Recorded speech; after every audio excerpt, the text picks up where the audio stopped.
Olá, eu sou a Ana e este é o Educação Financeira para a Vida, o seu podcast sobre finanças e espiritualidade.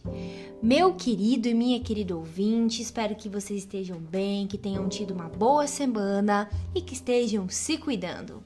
Para o podcast de hoje, nós vamos falar de um tema especial, muito especial, e tenho certeza que para vocês vai ser muito significativo.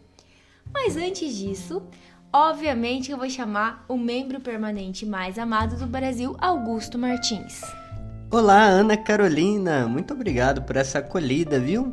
A vocês que estão nos ouvindo, queridos e queridas ouvintes, bom dia, boa tarde, boa noite ou boa madrugada. Muito obrigado pela sua audiência. Se você está dirigindo, por favor, utilize o cinto de segurança. Se você está em casa, limpando a casa ou lavando louça, nós agradecemos imensamente. Você está aqui conosco. Nós estamos aí contigo, neste que é o nosso Educação Financeira para a Vida. E hoje, um episódio especial para quem? Para as nossas mães, já que estamos em maio, né, e comemoramos o Dia das Mães, no segundo domingo do mês, nós resolvemos gravar um episódio, gente, com as lições de educação financeira que nós aprendemos com as nossas mães. E nem sempre elas sabem que são lições de educação financeira. Exatamente, olha só que interessante. E você? Tem alguma lição de educação financeira que você aprendeu da sua mãe? Então fique conosco, teremos muitas novidades, muita coisa boa que iremos refletir e é claro que no final teremos uma pitadinha de espiritualidade. O que podemos aprender de espiritualidade com Maria? Perfeito, olha, já tô ansiosa, hein, gente? Mas para começar, vamos para a primeira lição. Essa lição, gente, ficou muito gravada na minha memória quando eu era criança, porque os meus pais trabalhavam no centro da cidade e eu via muitas coisas nas vitrines e eu queria toda hora que os meus pais comprassem alguma coisa pra mim, certo? E aí, qual que era a resposta que eu mais ouvia, principalmente da minha mãe? Na volta a gente compra. Essa é a primeira lição de educação financeira que eu tenho certeza que você aí já ouviu da sua mãe, viu? No meu caso, a gente não morava especificamente no centro, mas íamos até lá de ônibus e a minha mãe dizia, não, vamos pegar o ônibus que a gente tá atrasado, na volta a gente compra. Olha só, gente. Então isso é usado pelas mães, na maioria das vezes, quando elas não estão preparadas financeiramente para comprar aquilo que os filhos estão pedindo, né? Ou que não é a hora certa, o momento apropriado de fazer aquela compra. Mas qual que é a lição que está por detrás dessa frase?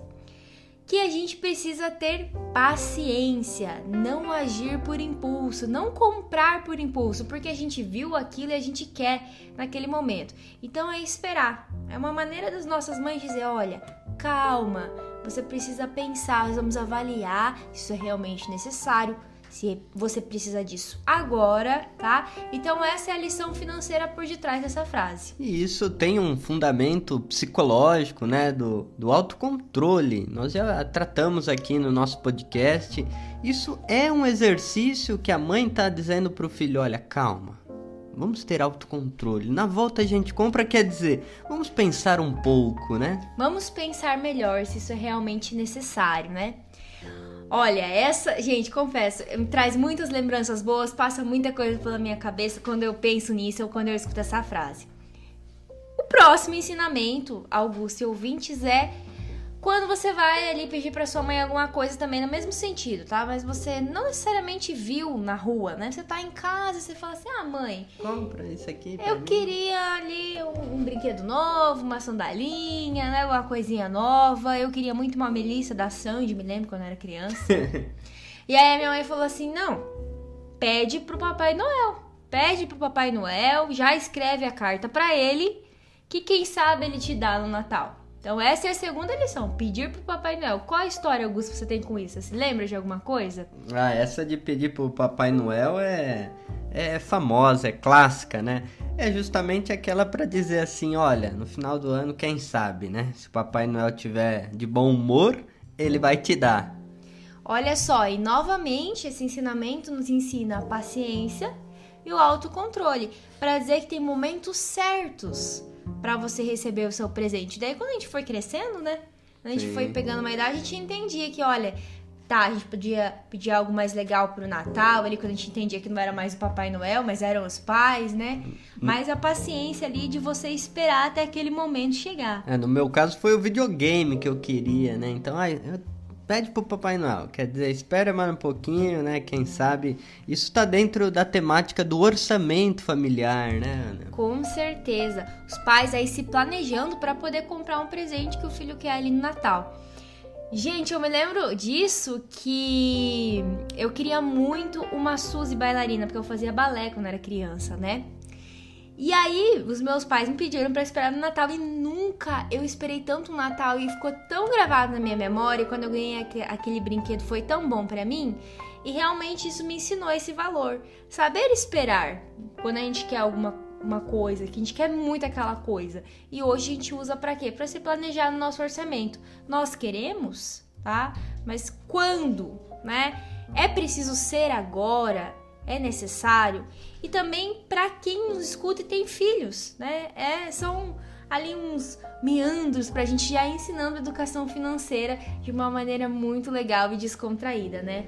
Na verdade, a gente só percebe que é educação financeira quando a gente cresce, né? Quando a gente para pra refletir efetivamente, porque quando lê em primeiro momento não parece, né?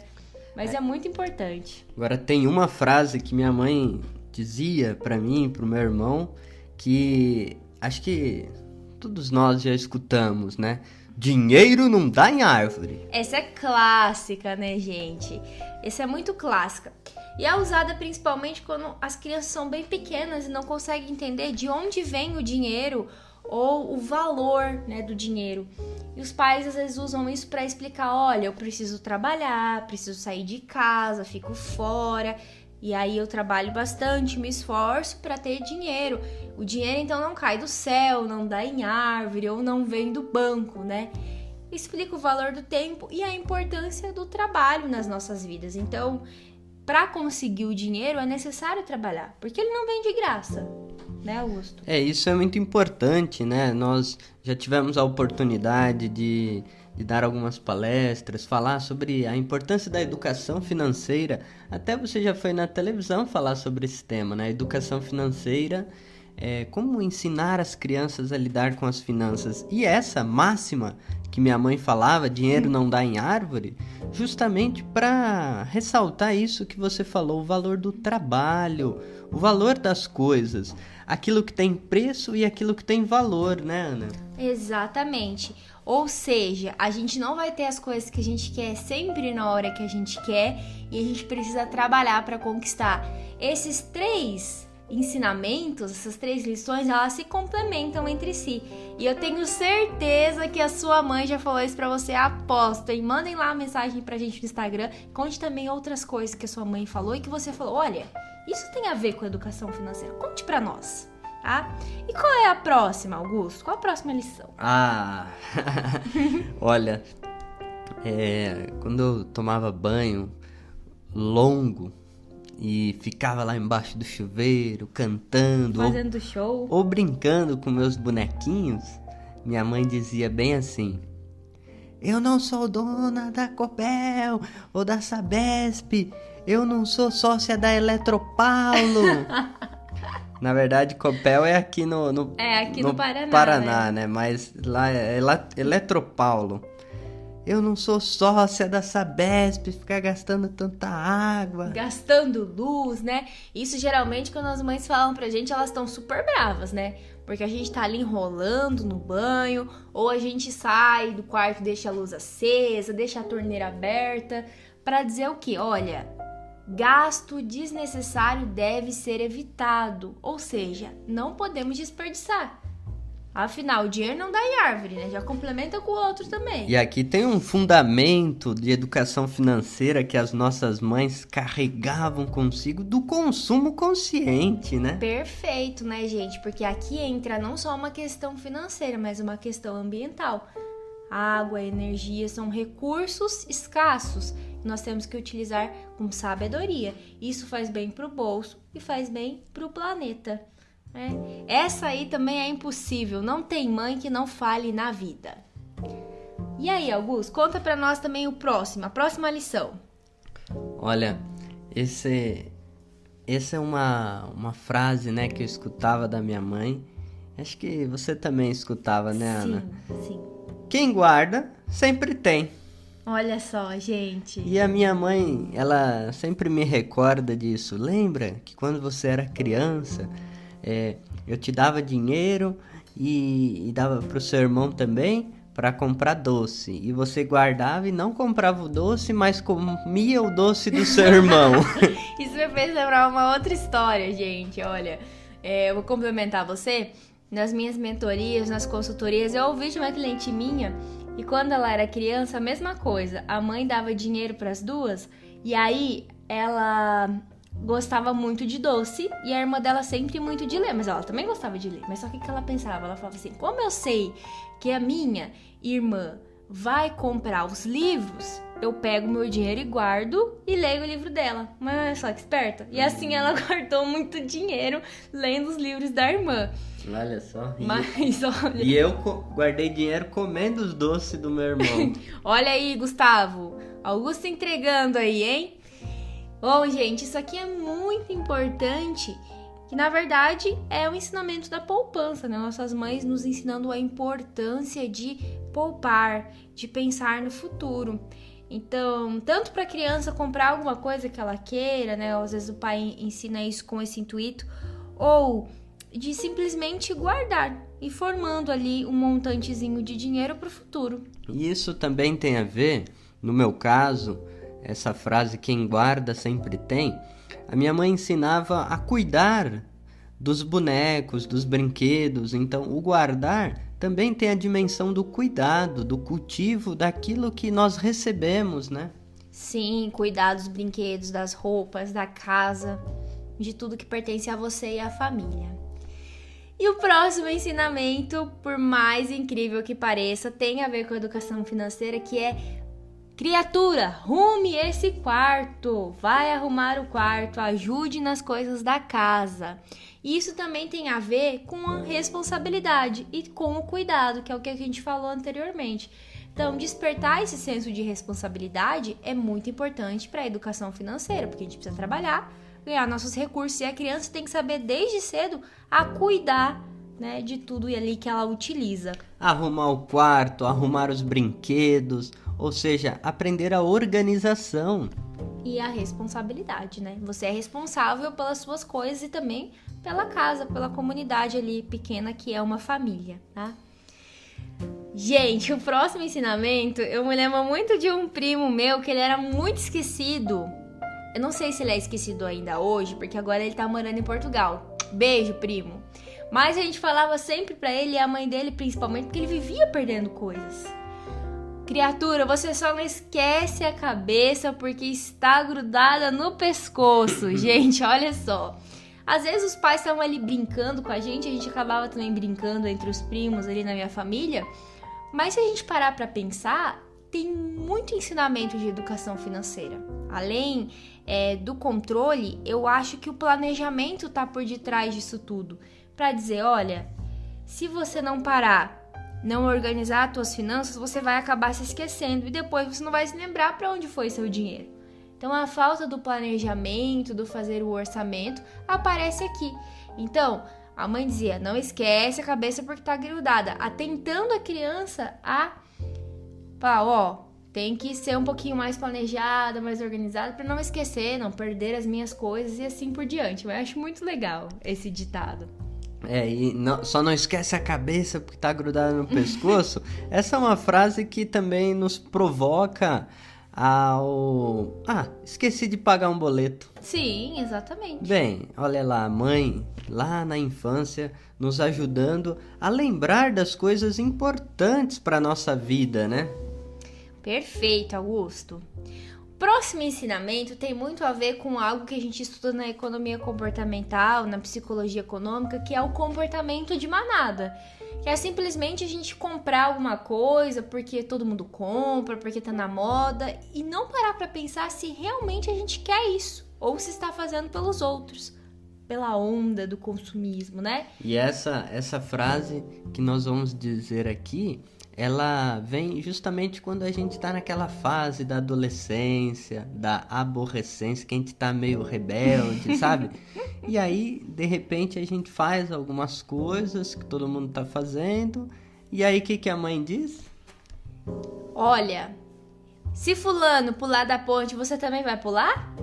Ou, você não é todo mundo, você não vai. Não, essa aqui, gente, eu me lembro demais. Mas isso é pra dizer o quê? Olha, você tá tomando suas decisões baseadas no que você quer ou nos outros? A gente pode trazer pra hoje, né? E essa coisa, escolhas de consumo. Refletir principalmente nesse ponto. Por que a gente consome, tá? Muito importante esse ensinamento.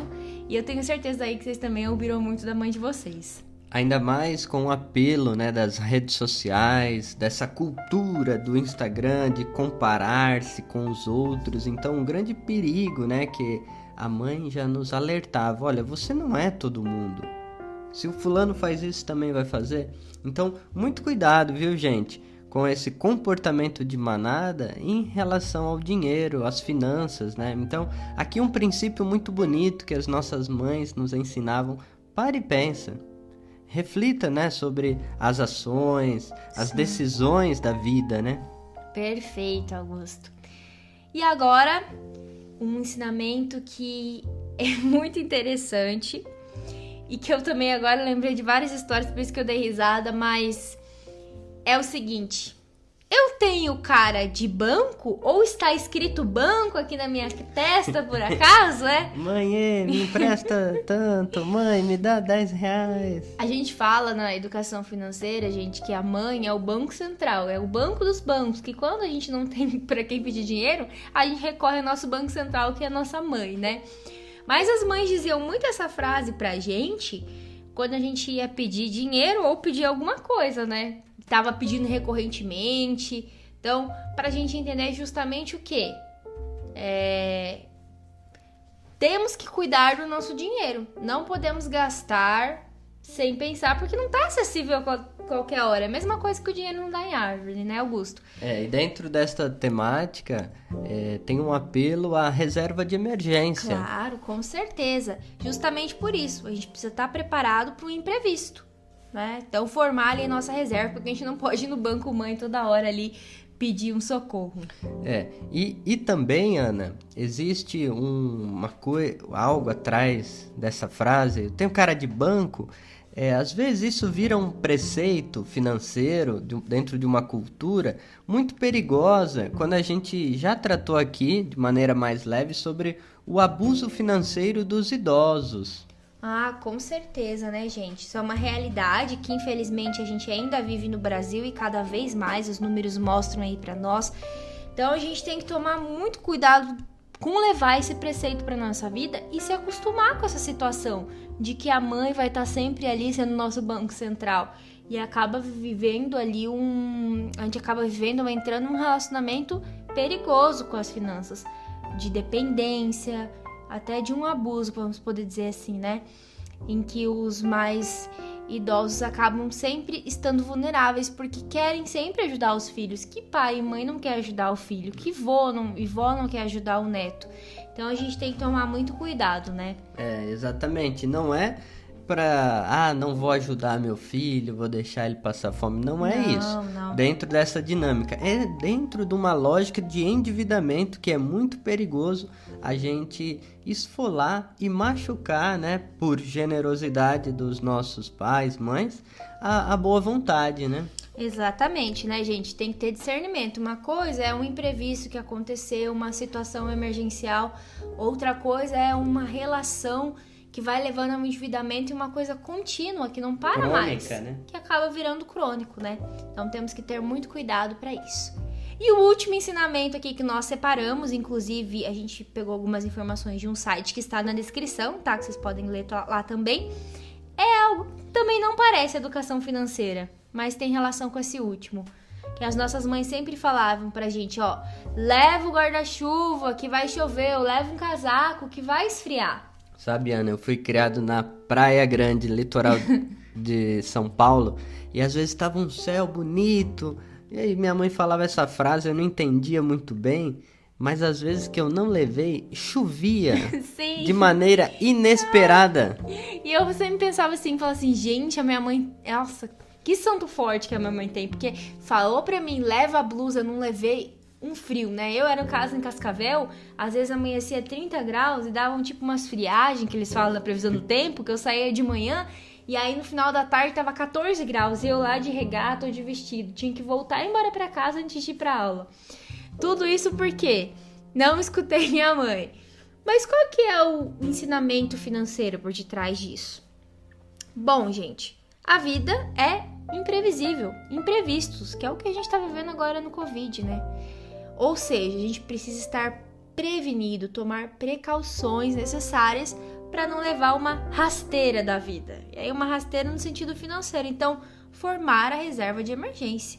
Isso nos ensina sobre proteção financeira, sobre estar protegido desses imprevistos que possam vir a acontecer. E ó, como eu falei para vocês, repito, se tiverem outro ensinamento, mandem pra gente no Instagram, lá no nosso e-mail, nas redes sociais. E agora, o Augusto vai chegar para dar uma pitadinha da espiritualidade pra gente nesse Dia das Mães, esse mês das mães, né? Olha, Ana, o que eu preparei é algumas coisas aqui bastante interessante, muito interessante.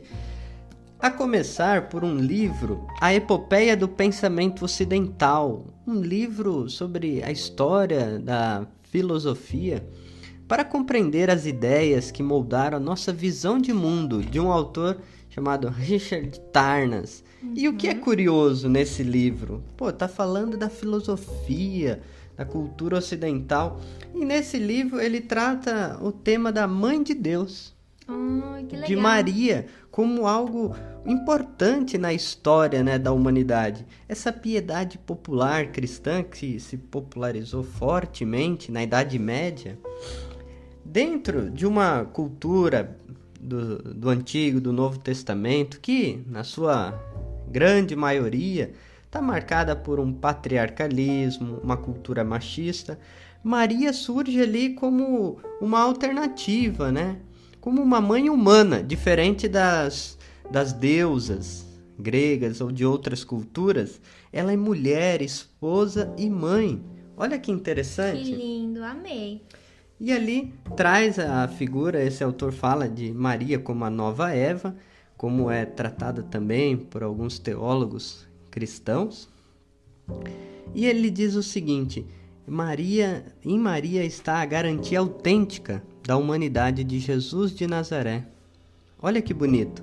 Isso é contra aquelas ideias gnósticas no começo do século I, que Cristo tinha aparência humana, que não era um humano de verdade. Ele fingia de conta que era um ser humano. Mas em Maria, uma pessoa humana, está a garantia autêntica de que Jesus de Nazaré é o Verbo encarnado, ou seja, é 100% na sua totalidade homem e totalmente Deus. E Maria, portanto, esse autor diz, ela é a primeira a aceitar Jesus como Cristo na Anunciação. Gerar em si o dom da fecundidade pela força do Espírito Santo, ela é também modelo de discípula na comunidade, ela é modelo de igreja.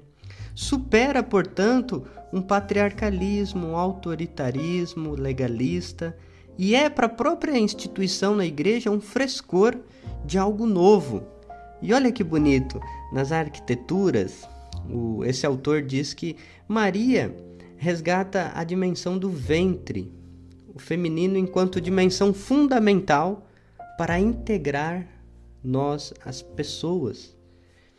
Vale destacar que essa dimensão feminina com Maria toma uma importância fundamental na história da revelação e na história da salvação. Com certeza, né, gente? Então, o menino Deus, né, Jesus, precisou de uma mãe. Ele teve uma mãe humana. Então, ele não caiu do céu, como o dinheiro não dá em árvore, né? Ele não caiu do céu, né?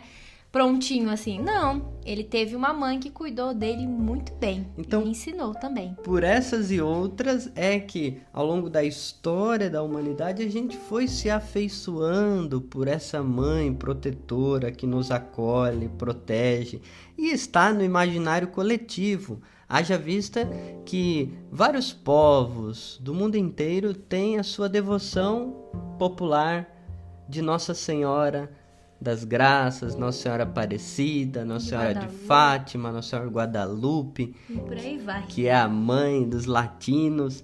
É muito bonito isso, como encontrar em Maria essa proteção materna, essa imagem de alguém que cuida de nós, né? E nos quer bem, e nos ensina, nos adverte, assim como os conselhos, né, que a gente viu hoje, Augusto. E aí, trazendo, portanto, o Papa Francisco, essa economia de Francisco e Clara, economia que é mulher, economia que é mãe, né, Ana? Com certeza, né, gente? A gente traz essa dimensão justamente para lembrar a importância do feminino na economia. Tantas vezes a gente já falou isso aqui no podcast, já falamos da economia do cuidado, que é aquele trabalho que principalmente as mulheres desenvolvem e que não aparece lá no PIB, mas que é fundamental para a nossa vida, né? Isso é tudo maravilhoso. Bem, trazendo, portanto, as reflexões do Papa Francisco sobre a maternidade, né, de Maria, olha que interessante, ele escreveu uma carta, o Papa, chamada Fratelli Tutti, em 2020, né, no dia de São Francisco, 4 de outubro, e no capítulo 8, ele fala sobre as religiões a serviço da fraternidade no mundo. E ele diz, a igreja é a casa de portas abertas, porque é mãe. E como Maria, mãe de Jesus, queremos ser uma igreja que serve, que sai de casa, que sai dos seus templos, que sai das suas sacristias para acompanhar a vida, sustentar a esperança e ser sinal de unidade para lançar pontes e abater os muros, semear a reconciliação. Olha que bonito, né? O Papa Francisco dizendo, dentro de uma cultura do encontro, a igreja como mãe, a exemplo de Maria, é chamada de ir ao encontro para gerar unidade e reconciliação. Muito lindo. E cuidar, né? Eu vejo, nisso tudo está presente o cuidado, que é uma característica, assim, não tem nem como dizer, né? Mãe é cuidado, é a característica de uma mãe. O sobrenome de uma mãe é cuidado, né? A gente, quando nasce, não consegue fazer nada. Diferente dos bichinhos que já saem andando, aí já saem se virando. Nós, humanos, precisamos muito da nossa mãe ali. Então, somos muito sensíveis, muito frágeis. E ela tá ali sempre para cuidar, principalmente nos primeiros anos. Dedicação exclusiva a nós, né? Exatamente. E esse podcast especial, esse programa de rádio gravado, é especial para vocês, mamães. E para concluir, vale uma indicação de uma leitura, também de uma carta do Papa. Essa é um pouco mais extensa, tem 260 páginas, mas não precisa ser lido do começo ao fim, de cabo a rabo. Ufa, né, gente? Olha, esse texto que a gente sempre cita aqui, Amores Letícia, sobre o amor na família, a alegria do amor, é um texto do Papa que não é acadêmico, não é um texto pesado, é uma linguagem pessoal e pastoral. Parece que você está do lado dele conversando sobre as coisas da sua família. É um texto para ser lido nas famílias, nas comunidades, nos casais. O Papa cita nesse texto diversos poemas, por exemplo, poemas latino-americanos. Cita Gabriel Marcel, Erich Fromm, cita também Martin Luther King. Tem 9 capítulos. O capítulo 5º, em especial, é um que a gente vai ler aqui para vocês, mamães, que ele diz especificamente sobre o dom, a vocação da maternidade. O Papa diz o seguinte, no número 174.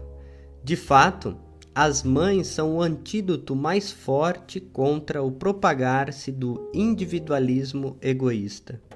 São elas que testemunham a beleza da vida. Sem dúvida, uma sociedade sem mães seria uma sociedade desumana, porque as mães sabem testemunhar sempre mesmo nos piores momentos, a ternura, a dedicação, a força moral. As mães transmitem, muitas vezes, também o sentido mais profundo da prática religiosa, nas primeiras orações, nos primeiros gestos de devoção que uma criança aprende. Sem as mães, não somente não haveria novos fiéis, mas a fé perderia boa parte do seu calor, simples e profundo. Queridas mães, obrigado por aquilo que sois na família e pelo que dais à igreja e ao mundo. Ai, que lindo, Augusto, amei. E essa, gente, é a mensagem especial que nós queremos deixar para todas as mães que nos escutam nesses 30 e poucos países e aqui no Brasil. Eu queria deixar, obviamente, um beijo especial para minha mãe, Eliane. Te amo, mãe, obrigada por tudo. E eu queria mandar um beijo no coração da minha mamãe, Dona Usana, e também da minha avó, Elza Martins. Olha, a mensagem do FV para vocês: as mães são o antídoto mais forte contra o propagar-se do individualismo egoísta. Ou seja, com vocês nós aprendemos o valor do bem comum, da fraternidade, o valor da justiça, da solidariedade. Lindíssimo. E beijo também pra minha avó, Senão, vixe Maria. Vó Salete, um beijo. E vó Ana, beijo grande. Amo vocês, viu? Olha, gente, esse foi o FV de hoje. A gente quer dedicar esse episódio especial em memória do nosso grande ator, que não tem nem palavras pra dizer, que a gente perdeu pro Covid, que é o Paulo Gustavo, que também dava vida à Dona Hermínia, que é uma mãe muito amada no Brasil e que também nos ensina muitas coisas, né? E por falar nele, vale lembrar uma das frases que marcou o meu coração, que ele disse: rir é um ato de resistência. Ou seja, a sua comédia, o seu humor trazia dignidade a nós, as pessoas, e a todos aqueles que necessitam de um alento. É isso mesmo, gente. Um beijo para todo mundo. Feliz Dia das Mães e lembre-se sempre: educação financeira é educação para a vida.